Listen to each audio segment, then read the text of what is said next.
This is actually, I think, the second in a short series of talks that we're giving about Jesus' last words when he was dying on the cross. I'm continuing on from the first one that we heard sometime before Gift Days.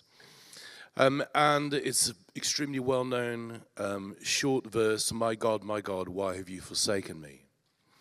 From the end of Matthew's Gospel. And so I'm going to lead a sort of reflection on that and give us an opportunity to engage with it.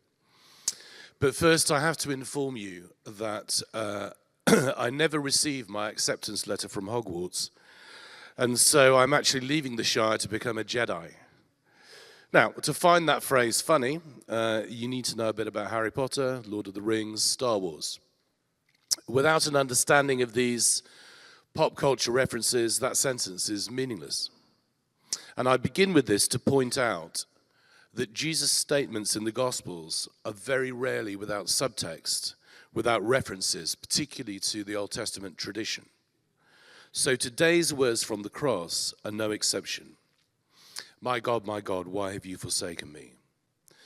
Is actually the first line of Psalm 22. At the time of Jesus, the book of Psalms was the songbook of the Jewish people. And as is the case with our choruses, people don't know them by catalog number or by album order, but by their first line, maybe by the chorus. So in saying the first line of a well-known song, Jesus is definitely drawing attention to the rest of that psalm. He's making a reference that some in the crowd might get. And the obvious point to make here is that this psalm moves from desolation to exaltation. And I'm just going to read it to you so you get a feel for it. It does sound remarkably like the experience of being crucified as well. Psalm 22. My God, why have you forsaken me? Why are you so far from saving me, so far from my cries of anguish? My God, I cry out by day, but you don't answer. By night, I find no rest. Yet, you are enthroned as the Holy One. You are the one Israel praises. In you, our ancestors put their trust. They trusted, and you delivered them. To you, they cried out and were saved. In you, they trusted and were not put to shame. But I am a worm and not a man, scorned by everyone, despised by the people. All who see me mock me. They hurl insults, shaking their heads. He trusts in God, they say. Let the Lord deliver him. Let him rescue him, since he delights in him. Yet you brought me out of the womb. You made me trust in you, even at my mother's breast. From birth, I was cast on you. From my mother's womb, you have been my God. Do not be far from me, for trouble is near. There's no one to help. Many bulls surround me. Strong bulls of Bashan encircle me. Roaring lions tear their prey, open their mouths wide against me. I'm poured out like water. All my bones are out of joint. My heart has turned to wax. It's melted within me.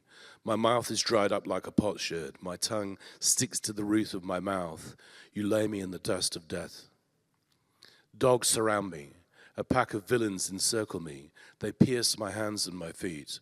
All my bones are on display. People stare and gloat over me. They divide my clothes amongst them and cast lots for my garment. But you, Lord, do not be far from me. You are my strength. Come quickly to help me. Deliver me from the sword. My precious life from the power of the dogs. Rescue me from the mouth of the lions. Save me from the horns of the wild oxen. I will declare your name to my people. In the assembly I will praise you. You who fear the Lord, praise him. All you descendants of Jacob, honor him, revere him. All you descendants of Israel, for he has not despised or scorned the suffering of the afflicted one. He's not hidden his face from him, but has listened to his cry for help. From you comes the theme of my praise in the great assembly. Before those who fear you, I will fulfill my vows. The poor will eat and be satisfied. Those who seek the Lord will praise him. May your hearts live forever. All the ends of the earth will remember and turn to the Lord. All the families of the nations will bow down before him. For dominion belongs to the Lord, and he rules over the nations. All the rich of the earth will feast and worship. All who go down to the dust will kneel before him. Those who cannot keep themselves alive. Posterity will serve him. Future generations will be told about the Lord. They will proclaim his righteousness, declaring to a people yet unborn, he has done it. The obvious point to make is that this psalm moves from absolute desolation on through an experience which, as I said, could easily be a sort of poetic way of describing crucifixion, to a triumphal climax. And I could tell you that this psalm is ultimately a song of hope, hinting at the resurrection, that by saying the first line, this is where Jesus' thoughts are really focused. But I think that that intellectual exercise would somewhat rob this cry, my God, why have you forsaken me?" of its power. If you went down that route, we'd be like Miss Bartlett in E.M. Forster's Room with a View. At the beginning of the novel, Miss Bartlett and her young cousin Lucy swap their disappointing room with no view with Mr. Emerson and his son George. As Miss Bartlett rather prettily inspects her new room, she comes across a piece of paper pinned to the wall with a massive question mark on it. The book reads, "What does it mean?" she thought. She examined it carefully by the light of a candle. Meaningless at first, it gradually became menacing, obnoxious, portentous with evil. She was seized with an impulse to destroy it, but fortunately remembered she had no right to do so, since it must be the property of young Mr. Emerson. So she unpinned it carefully and put it between two pieces of blotting paper to keep it clean for him. Then she completed her inspection of the room, sighed heavily according to her habit, and went to bed. I don't think we want to be like Miss Bartlett, do we? For that is what we would be like if we lifted up this phrase of Jesus, my God, why have you forsaken me?" examined it in the light, and then coldly decided to put it away again where it can't disturb us. That would not do at all. There's actually something different about this particular phrase, my God, why have you forsaken me? It sticks out amongst the other statements of Jesus as he dies. When Miss Bartlett holds up the giant question mark, she finds it meaningless to start with, but gradually menacing and obnoxious. And that's the thing about the word why. It can be extremely obnoxious, as I'm sure you've experienced when absolutely, definitely, let's say in a marital argument or in other heated discussions, definitely answered the question that's being discussed, only to be confronted with somebody who says to you, well, why is that the answer? Surely Jesus shouldn't be saying this. It's something of a difficult thing for him to say to his Father. It brings us up short. Jesus has never said anything like this so far in the Gospels. It doesn't feel right. Interestingly, this is the only one of 7 expressions that appears in more than one Gospel. Both Mark and Matthew have this as Jesus' very last words from the cross. This cry of absolute desolation, this great why. They don't have the words of comfort given to that Jesus offers to his mother or to the thief on the cross, or the words, "Father, into your hands I commit my spirit." The only words spoken by Jesus from the cross in Matthew and Mark are, my God, why have you forsaken me?" I think that Jesus is referencing Psalm 22, but we should note that the crowd doesn't seem to get the reference. They assume he's calling on Elijah. Let me just read this short account from Matthew. I'm just going to begin a little bit before so you can get the resonances of other bits of Psalm 22. The people at the foot of the cross hurl insults at him, shaking their heads, saying, "You who are going to destroy the temple and build it in 3 days, save yourself. Come down from the cross if you are the Son of God." In the same way, the chief priests, the teachers of the law, the elders mocked him. "He saved others," they said. "He can't save himself. He's the King of Israel. Let him come down now from the cross and we'll believe in him. He trusts in God. Let God rescue him now if he wants him. For he said, I'm the Son of God." In the same way, the rebels who were crucified with him also heaped insults on him. From noon until 3 in the afternoon, darkness came over the whole land. And about 3 in the afternoon, Jesus cried out in a loud voice, "Eli, Eli, lema sabachthani," which means, my God, why have you forsaken me?" in Aramaic. When some of those standing there heard this, they said, "He's calling Elijah." Immediately, one of them ran and got a sponge. He filled it with wine vinegar, put it on a staff, offered it to Jesus to drink. The rest said, "No, now leave him. Let's see if Elijah comes to save him." And when Jesus had cried out again in a loud voice, he gave up his spirit. The crowd think he's calling on Elijah, the great prophet of Israel, to come and save him. Maybe one of the reasons the people in the crowd don't get the reference Jesus makes is because he expresses this phrase in two languages, initially in Hebrew, then in Aramaic. So therefore, this is a deeply human cry of abandonment in his mother tongue, his first language. And again, Mark and Matthew have these as Jesus' last words. So what I would like us to do is to have a real opportunity to reflect on this. Jesus' last words on the cross in his mother tongue. Why have you forsaken me? The eternal why is there at the cross. The main question on all our lips when we experience suffering or when we witness suffering. Why? How could a good God allow such suffering in the world? Well, apart from anything else, this cry of God in Christ shows that he identifies with all the suffering in the world. So the cross is a symbol of the question why, and paradoxically it's also the answer to the question why. It's a symbol of hope, of new life, the turning on its head of a symbol of torture and death.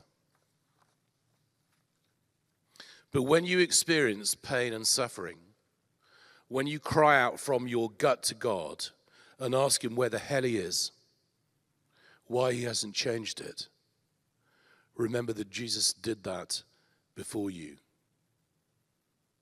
Mark and Matthew reveal a Jesus to us we can readily identify with. He doesn't pronounce words of comfort from the cross in their Gospels. He just joins our cry of why, literally entering into our experience of suffering. And because I have prayed for you every day this week, prayed for the composition of this service, which I knew would be smaller, which I knew would bring guests, I am trusting that God has brought some people here today who really are suffering. Because that's how he works. If I had money for every time I've produced an apparently random talk, which is directly spoken to people here for the first time, I'd be even wealthier than I already am. At one level, therefore, I think these are the most comforting of the 7 last words from the cross, which we're going to hear spoken about, because they're words most of us have cried out to God ourselves. I'm just going to give some current examples, just recent experiences of suffering from people in the congregation, situations I've come across. Some of them are comparatively trivial, but real, and some of them are not in any way trivial, they are terrible. So why couldn't Charlotte, who comes to the morning service here, a leader on the life course, why couldn't she make it down to the life course weekend? She thought she was signing up to help in the kitchen. We thought she was signing up to help on a team, and we were right. She was helping on a team, and she was brilliant and had a great time, and it helped her to move forward in her faith. She spoke about it here. But it seemed in that week that everything from ill health to taking the wrong medication that a friend recommended to her, which made her even more ill, to her car breaking down on the Sunday because she thought she might just be able to make it down for one session. Every single thing that could have prevented her from going conspired together, and she couldn't go. Why? At her funeral, Jenny and I went to recently, I noticed there were plaques on the wall put there by families to remember their loved ones. And many of those who died were, of course, old or older. But why does there have to be an infants and children's memorial area? Why? Izzy told me if she got a job, she would become a Christian. I prayed every day from the time that I heard that, and after a period of time, she got a job. Has she become a Christian? No. She sent a letter thanking us for praying, saying the universe had really got involved and we'd help manifest this experience into being for her. I was not best pleased. Why? Why can't my friend Saul, who some of you will know, hugely talented man, who has already been through so much hardship in his life, for whom I'm currently praying every day, not get a job? Why? Now, obviously, it would take me 3 seconds to think about other situations, some comparatively trivial, some very serious. Jesus is with us in the depth of our suffering and shows us that it's okay to complain to God about things that are inherently wrong and to ask the eternal why. I spoke to a couple whose son took his own life this week. And the father was trying to articulate the possibility that God's love encompassed all of this, including his death. And I've been thinking about that a lot since then.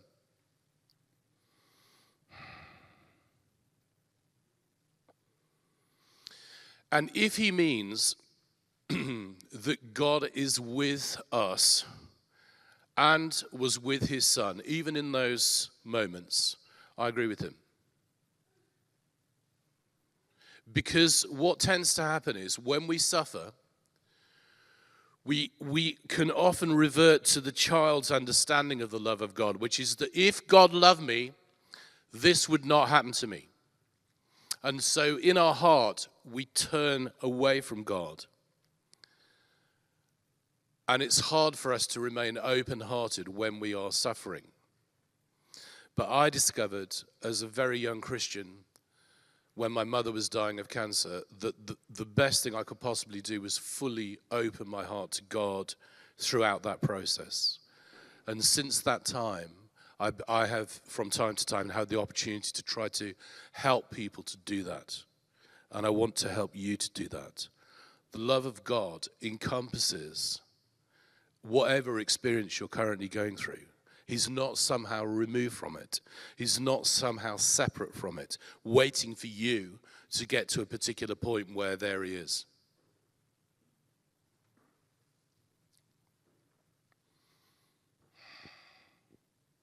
So let's not try to tidy this one away, like Miss Bartlett does with George's question mark.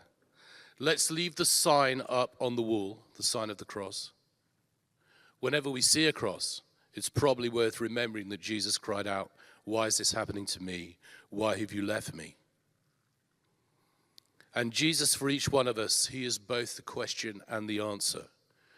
We know that Psalm 22 ends in hope and the declaration that he has done it. And this is something, however, that can only be understood in hindsight, in the light of the resurrection. So let's stop here today and let that obnoxious why remain for a while. Let's sit with it, letting that heart cry hang in the air, remembering that Jesus experienced that terrible desolation for us and with us. My God, why have you forsaken me? Let's bring that why into an extended period of worship. We've got half an hour now where we can bring ourselves as we are, without pretense, into the presence of God. Let him come near to us. Draw near to me, says God, and I will draw near to you.